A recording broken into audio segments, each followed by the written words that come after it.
This is Voice to Culture, a podcast for the modern-day confused citizen. Hello, welcome back to another episode. I'm your podcast host, Helen. We have a new team member joining us today. Yay! Do you want to introduce yourself? Hi everyone, my name is Amy and I'm a new co-writer for Voice to Culture. I'm 16 years old and I'm also a junior in high school. So some fun facts about me are that I'm an ENFP and my zodiac sign is a Cancer. So personally, I wanted to join Voice to Culture because I think it's important to reach to others with my own voice and discuss important topics. And writing it is always a good way to connect with others and to convey your own perspective and to start a discussion on things. Thank you, Amy. So I'm Kelly. I'm Michelle. And I'm Carolyn. In this episode, we'll be discussing the issue of police brutality and the Black Lives Matter movement. Disclaimer, we will be discussing a sensitive topic. Some of the contents covered are based on opinionated ideas and beliefs. Please fact check everything before forming conclusions. Racism was something we discussed briefly in our episode on COVID-19. However, with the recent George Floyd case, we felt that it is necessary to discuss it further. The incident began just before 8 p.m. on Monday, May 25th, 2020, when Floyd entered a store and a store clerk accused him of paying for cigarettes with a counterfeit $20 bill. In the minutes that followed, Floyd found himself on the ground with an officer's knee on his neck. He called for his mother. He said, "Please, I can't breathe." The officers, Chalvin, Lane, Tao, Kung, did not pay attention to his cries. The officer, Chalvin, age 44, was charged with third-degree murder and second-degree manslaughter. Third-degree murder does not require an intent to kill, whereas charges of first and second-degree murder require prosecutors to prove, in almost all cases, that the perpetrator made a decision to kill the victim. Okay, so all the officers were fired, but they're left on, paid leave? How is that fair? They're still getting paid? They're all accomplices of murder, even if they weren't. There were 4 or 5 of them, and none of them did anything to stop it, you know? Yeah, and it's the fact that they're still that they got paid it's kind of like the system is giving them a monetary award for not doing anything. Yeah, you killed a man. I think that the reason why it's such an unfair ruling, especially considering that he's in a position of privilege, is because it doesn't require the intent to kill. When if you go back to recording, you can clearly tell that he had time to think about what he was doing and time to think about if he wanted to keep on putting Floyd in a position where he couldn't breathe, because he had the choice to not suffocate him, but by not doing so, that kind of shows that he did have some sort of intent. Yeah, I agree with that. We definitely should raise the degree because he clearly had the intent to kill, so it should be raised to first-degree murder. Because the reports show that Floyd was unconscious for 3 minutes, and in those 3 minutes, He was unconscious for 3 minutes, and there was a crowd already too, right? They were asking them to check his pulse and stuff. Yeah, because Chalvin had his knee on his neck for 3 minutes after he was unconscious still. So clearly, if someone is unconscious, you don't continue to press your knee against their neck. And especially because he was screaming, "I can't breathe." You're a police officer. First of all, a human being. When you hear someone screaming, "I can't breathe," you obviously have to help them. And I don't understand, people are saying, it was an accident. You're protecting a murderer. You can't use the excuse that he already had underlying heart diseases and stuff before. What in the world? No. You can see in the video. And the thing is, you do not get aggressive with an innocent man, first of all. And he did not resist. There is, footage, security camera footage that shows that he did not resist at all. And, the situation escalated so quickly. Just imagine if it was someone of a different race, for example, maybe a white man who was in a convenience store trying to buy a cigarette pack. Do you think a cashier would he feel more comfortable with calling him out for thinking that it was a fake $20 bill? And do you think that the police officer would have been so quick to pin him down and then put his knee on his neck like that? It's clear that there's this stigma. And so I was in a program, a forensic science program, and my teacher used to be a police officer, and he would mention how most murders are committed by Caucasian males, not African American males or any of the other demographics, but the biggest demographic is Caucasian males. So it's like crazy that we still have like this stigma against like people who are African American. The fact that like they thought he paid with the counterfeit $20 bill because like, oh, like there's no way this black man has enough money to pay, whereas like a white man, like of course he has money. Like what kind of idea was that? Yeah, we need to get rid of like all these stereotypes regarding like different skin colors and stuff, you know? Like I also think that the other officers who were trying to hold back the crowd from interfering with Officer Chauvin's arrest on George Floyd, they should also be held accountable because they were part of the problem by being bystanders and not standing up, especially for the Asian cops. Like, they should understand that as people of color, they should be standing up for George Floyd. They should be standing up against police brutality and excessive force against other communities when it was completely unjustified. yeah, they should already be aware of like all like the discrimination and racism that like POC face, you know, especially during like this coronavirus time where there's already like rampant like racism regarding Asians.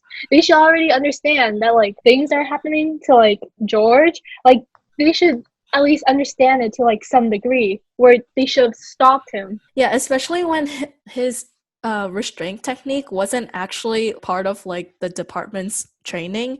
I feel like seeing him do that, the other officers should have caught on and say like there's something wrong there, but instead they were just like standing around.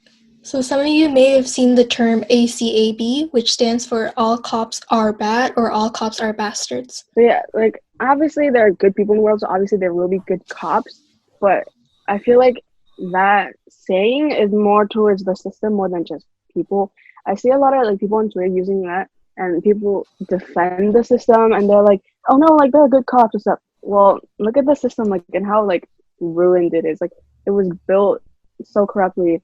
And if you're saying like, no, not all cops, look at this, like what happened. The other cops, like Chauvin was the one. Yes, he was the one who committed the murder, but look at the other cops; they didn't do anything. Yeah, and I feel like as a whole, all the policemen are like they're all benefiting from the same system, and they're not doing anything to like change it. You know, even though they could see like the flaws. Yeah, it's more directed to the system. And I was watching videos of like the protest that happens, and in San Jose, there's a video of like going around that like, the lady was filming the cops at the protest, and they were all like smiling and smirking, like. They looked so like they're like, yeah, like I'm a cop. I can like shoot you anytime I want.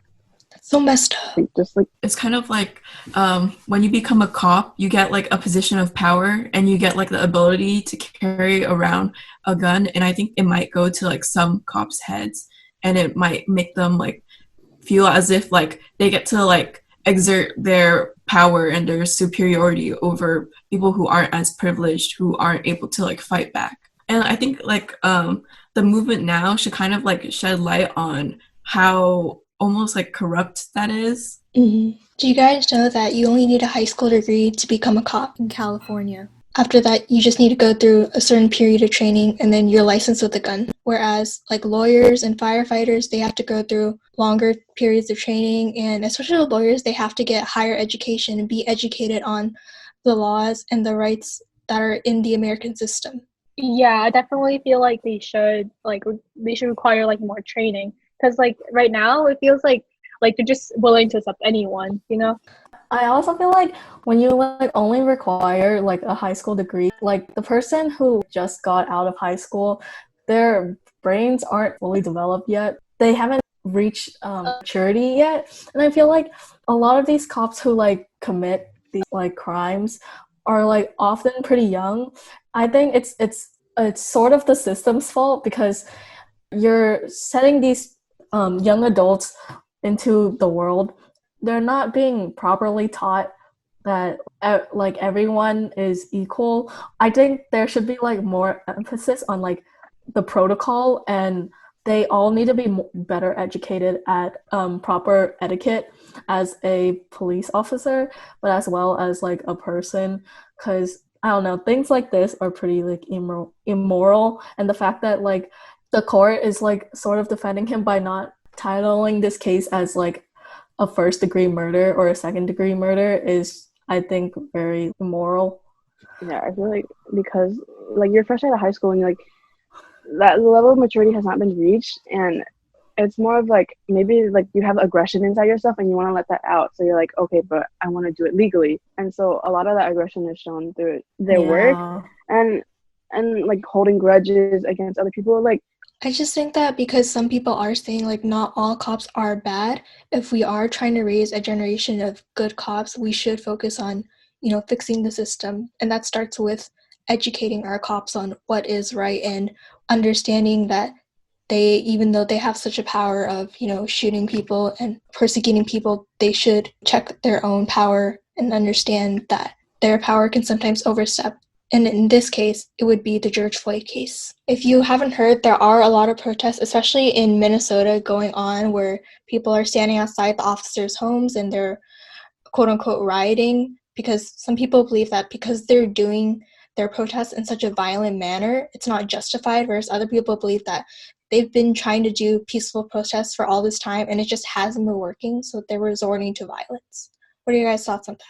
Do you think peaceful protests are the right answer or not?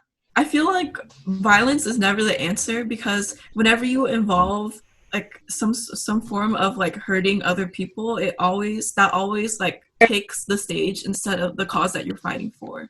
Like I think that like violence is a result of very passionate feelings, but at the same time it shows like a sense of like you're not thinking, it's like you're not thinking things through in a way, because you're not trying to be civil with like your cause or like with what you want to fight for, because people are more likely to believe you or listen to you when you don't attack them. In an argument, when you attack someone for their faults, then they won't listen to you because they'll just focus on the fact that they're attacking you. And that should be the same when you involve violence in a protest. So I always advocate for the nonviolent route.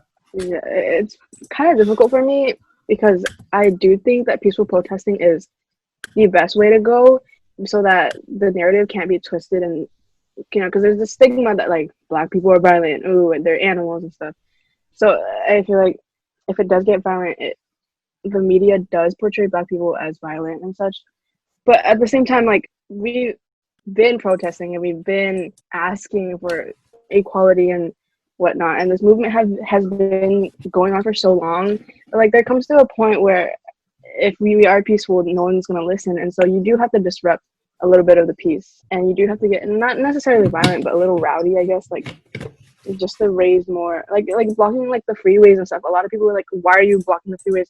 But it does raise more awareness, whereas if you're just marching, marching does raise a lot of awareness too. But if you're disrupting people, there's like a slap in the face. You're like, okay, I need to wake up and pay attention instead of like living inside this little bubble.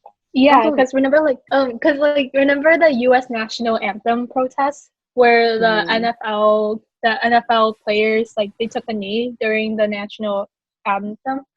Like, the response was like very negative, and like instead of like trying to promote against like protest against like police brutality, people thought they were like doing something bad because they were like dishonoring the national anthem, you know? And like people still refused to listen, even though like that protest itself was like really peaceful, because they weren't trying to like it wasn't harming anyone. I think that people were upset because Colin Kaepernick, they probably felt like as if he wasn't in like more of a position to protest, because they felt like he wasn't like he wouldn't understand, as opposed to like with now. Like, I feel like violence is not right in this scenario, because it's like when you think about like Floyd's death and then the violent protest, just because like if someone was violent to you doesn't mean that you should be violent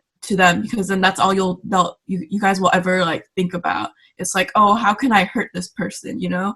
How can I hurt this person? And when you hurt someone, like they'll think about is how you didn't really like acknowledge, or you didn't really like talk to them civilly about like your different opinions. And obviously there's going to be people who never listen. Like people didn't listen when the NFL players didn't acknowledge them protesting against the national anthem because they felt like there was injustice in America. But I think that with nonviolence, persistence and determination kind of like goes in hand. Whereas with violence, it feels like when you start with violence, there's not an end. Yeah, I feel like there's also like it's a lot harder to gain sympathy and support from the other side when all you're using is like brute force against them. I sort of have like a mixed stance on this too, like Helen, because peaceful protests have been going on for like quite a while, and like little change are like made. So many ethnic groups and just minorities in general are like still being discriminated, and so I think that there should be more of a push, but at the same time I also think that if you are too violent, then you're less likely gonna gain support from the other side, because they're just gonna see you as like this sort of animal that are trying to like force them to see it their way, and like you're trying to control them. And I think that's why for like the longest time there's like both sides are pretty like divided. I think like both sides are not willing enough to like listen to each other, and that's why there was always conflict. There's also this thing about like the whole like violence conversation. The protests that happened, like they all started peaceful. Every single one of them, they started off peaceful. It wasn't until like cops came into the picture and made it violent. Like there were so many protests that were like completely peaceful. People were just marching, and all of a sudden police came and they started throwing bombs and like tear gas at everyone. Yeah, and the target in Minneapolis, it was revealed that it was an undercover cop. Like very obviously, so like okay, it wasn't like no one officially came out and said it, but like his ex-wife confirmed it. Like he was wearing all black and had a black umbrella. Like who in broad daylight is doing that? Like, and he's the one who like set the target on fire. It wasn't the protesters. And so a lot of like undercover cops are like making it violent just so that the media can portray these protesters as violent and like look at them, they're all angry. And even like Trump, like we called them thugs. And it never started peaceful. And like the president in general, I'm just so confused. What he's oh my god, like he's calling the protesters thugs, and he's saying literally quote like when the looting starts, the shooting starts. You're killing your people. These are supposed to be your people. You're supposed to be protecting us. And what are you doing? You're killing them. Yeah, and like compared to like how he said, like, you know, like during the protests where people were like going outside to protest against like the lock-in situation, he called those kind of people like good people, you know? You see the difference? What was the difference? Oh, white people. Oh, black people. This is America. Maybe that can like serve as a transition to our next topic, which is about privilege across different races in America. Yeah, so white privilege is most definitely a thing, but I also feel like a lot of people don't acknowledge that it is a thing. A lot of white people, they don't recognize that they have like more privilege. And I saw a picture on Twitter the other day. It was a pretty powerful image. Like I liked it a lot. So like the protesters were on one side and the police were on the other side, and there's like these white people know that they have their privilege and that the police aren't going to shoot at them, so they formed a barrier between black protesters and the police so that the police would not shoot. And it's those people that I'm like I commend, because it's like you recognize your privilege and you're using your privilege to help other people. Yeah, I think especially during this time for like whites and Asians, they should use their privilege and their platform to stand up for like the Black Lives Matter movement, because a lot of people are going around and saying like all lives matter instead of Black Lives Matter, which I think like the all lives matter movement is just made to counteract the Black Lives Matter movement. So if you support all lives matter, you should also support Black Lives Matter and other movements as well, because the statement is just too general and like obvious, like yeah, all lives matter, but we shouldn't be focused on all lives right now. We should be focused on the Black lives because they need it the most. I don't understand when people say all lives matter. It's like I don't understand it, because the Black Lives movement it never said that only Black Lives Matter. It never said that your life doesn't matter.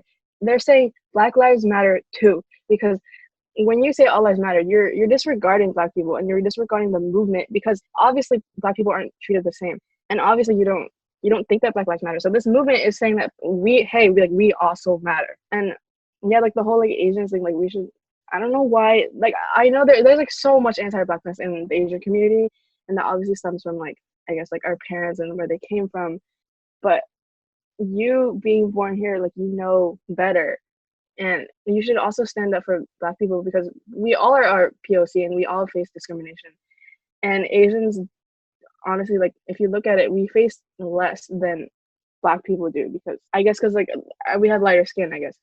So we should help them. Like we obviously don't have white privilege. That's not definitely not. But we have the privilege to help Black people. So like, why not? Yeah, because it doesn't mean that like Asians don't like they don't get discrimination.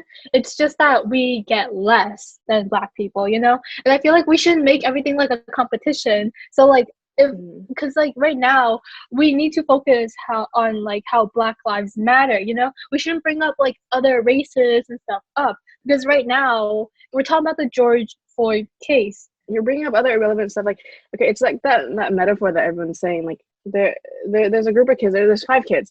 One of them gets hurt. They get hurt. Like, their arm is broken, and then another kid gets like a paper cut. It's like obviously, like both of them are hurt. But who are you gonna pay attention to? Who are you gonna go to and aid first?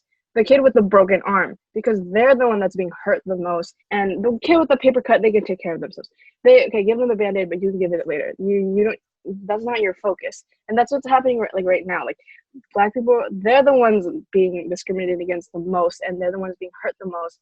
So you can't say all lives matter when the rest, like you're not being like discriminated against as much. And the whole thing about like, or like if there's a group of 5 kids, one of them gets hurt. You give that one kid a Band-Aid. You're not going to give the rest of them a Band-Aid. You're not going to give all 5 of them a Band-Aid just because one of them got hurt. So you can't say all lives matter until Black lives matter.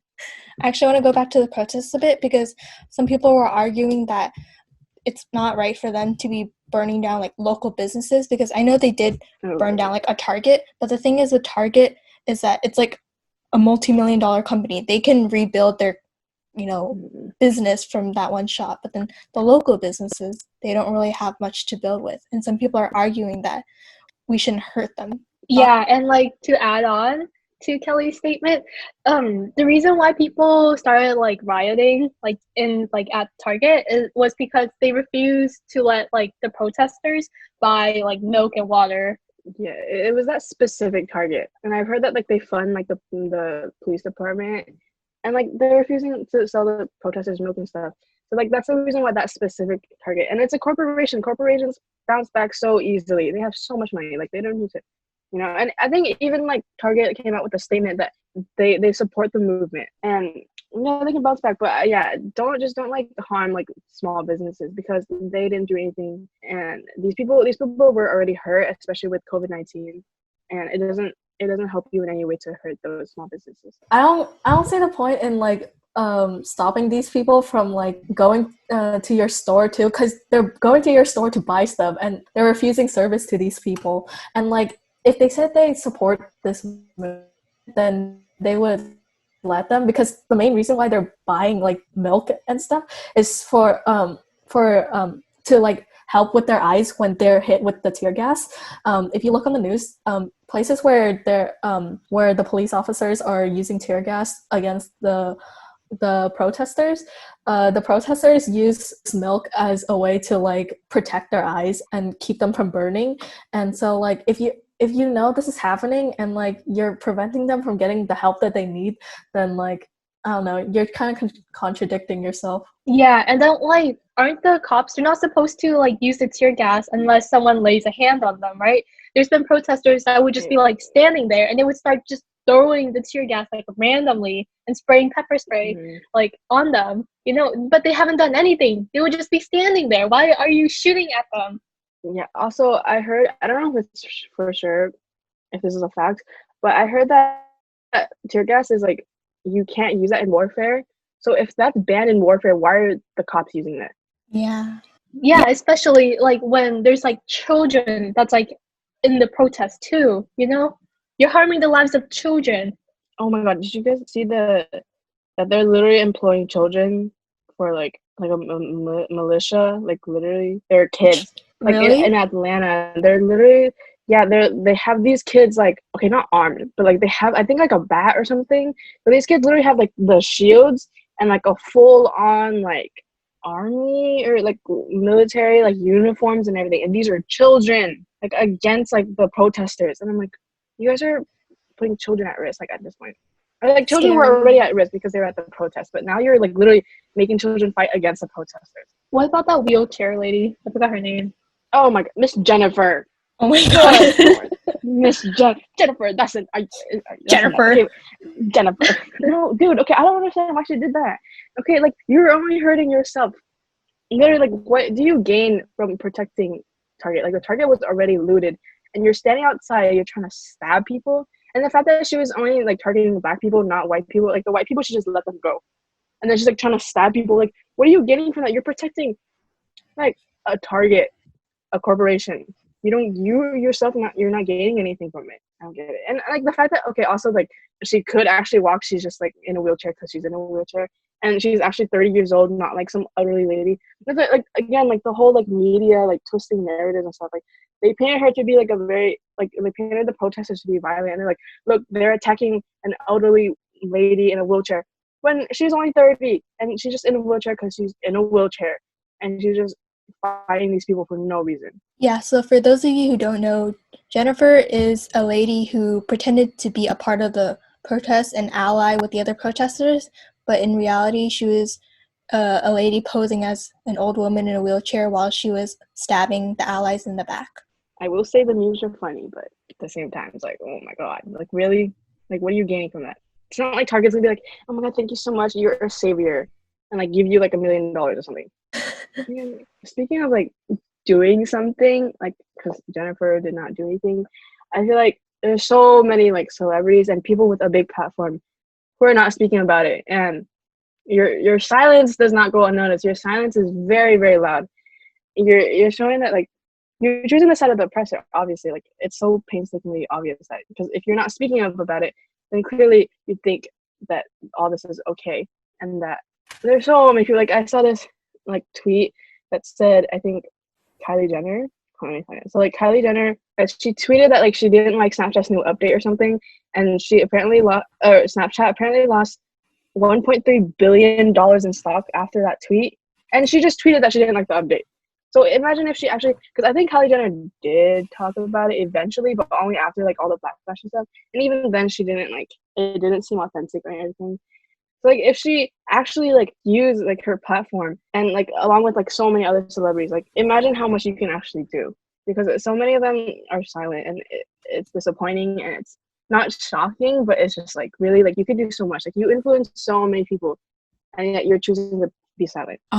So I do agree with you that celebrities should use their voice since they have the platform to do so, since they have a lot of fans who adore them and would be willing to listen to their own views. But at the same time, I do think that recently there's been like this like kind of like culture that I don't really agree with, where like there's like kind of like a negative connotation for not speaking up, or like this sort of like peer pressure to like speak up, where it's like if you don't like speak up, then you're like supporting white supremacists or something like that. Like I've also seen like this chain on Instagram where it's like tag 10 people who won't break the chain. Oh no. Yeah. Oh, I know that's no, not no. I know that's not your point, but I do want to say that like No, yeah, I just wanted to like shift the topic a little. So I think that the problem with that is that some people might not resonate with or be as passionate about the movement as other people, and peer pressuring them won't really make them feel any more passionate about it. It might make them feel more passionate to like protect their reputation, or like to just like seem more of a good person to their peers, in their peers' perspective. So I think that people should speak out and use their voice when they feel like 100% like motivated on their own accord to do so. Yeah, I definitely agree because I feel there's been like some people that are using like the hashtag Black Lives Matter to like gain attention and gain like a bigger following. You know, you shouldn't be advertising like or promoting yourself like in this hashtag. You know, because it's like it's not the time to be doing that. Like the reason why like people are like using this hashtag is to like raise awareness. You Yeah, shouldn't be directing like that attention to yourself. Yeah, a lot of people come off as like ingenuine, and like just because people are calling them out for not saying anything, then they just like post a hashtag, and it seems so fake, and like it's obvious that like the only reason why you spoke about it was because like people told you to. Yeah, I think also that changing your profile picture and like just saying Black Lives Matter and putting it in your bio isn't enough, because changing your profile picture to like the black fist, the black fist, I read that it's only reserved for Black people and you shouldn't use it unless you are a Black person. It would be better if you change it to like a Black Lives Matter, like just a text or like some other form to support the movement, but also do your part in terms of like, signing petitions, educating yourself on the issue, and continuing to speak out because you want to and not because you feel pressured to. Yeah, so on that note, maybe we should start talking about like the changes that everyone can make individually. Okay, you can sign petitions on change.org or whitehouse.gov, etc., and text Floyd to 55156, or you can donate to the Black Lives Movement Fund. And another way you can help is just continue to educate yourself on police brutality. And if you protest, please be careful and verify that the protest you're attending is legitimate and safe. It's so easy to sign a petition. It only takes a few seconds, and there's so many right now. We'll link these petitions down in the description box, so please check them out and please support this because change is really needed. And even though we're Asian, we still stand by you. You know, yes, we need to stand together and fight together. If you do go to these protests, please be sure to cover your faces because people are taking. And if you share these protests, please at least blur out their faces because there have been protesters who have mysteriously gone missing, and I seriously do believe that they're killing off these protesters. So please cover your face, be safe, and like Carolyn said, like make sure these protests are like legitimate because there are a lot of setups happening, and just for you to come and then they do who knows what to you, and there are people being kidnapped, and there's just so much. It's just please be safe, and especially with the pandemic going on. Also, it shows like especially with the pandemic going on, and you see all these people like protesting. So you know for a fact that like people are out here risking their lives. Like you have the pandemic going on, and you have all these like other threats against you, and yet people are still going out, and it really shows how much like this movement matters. And if for any reason we come off insensitive on any of these topics, please forgive us.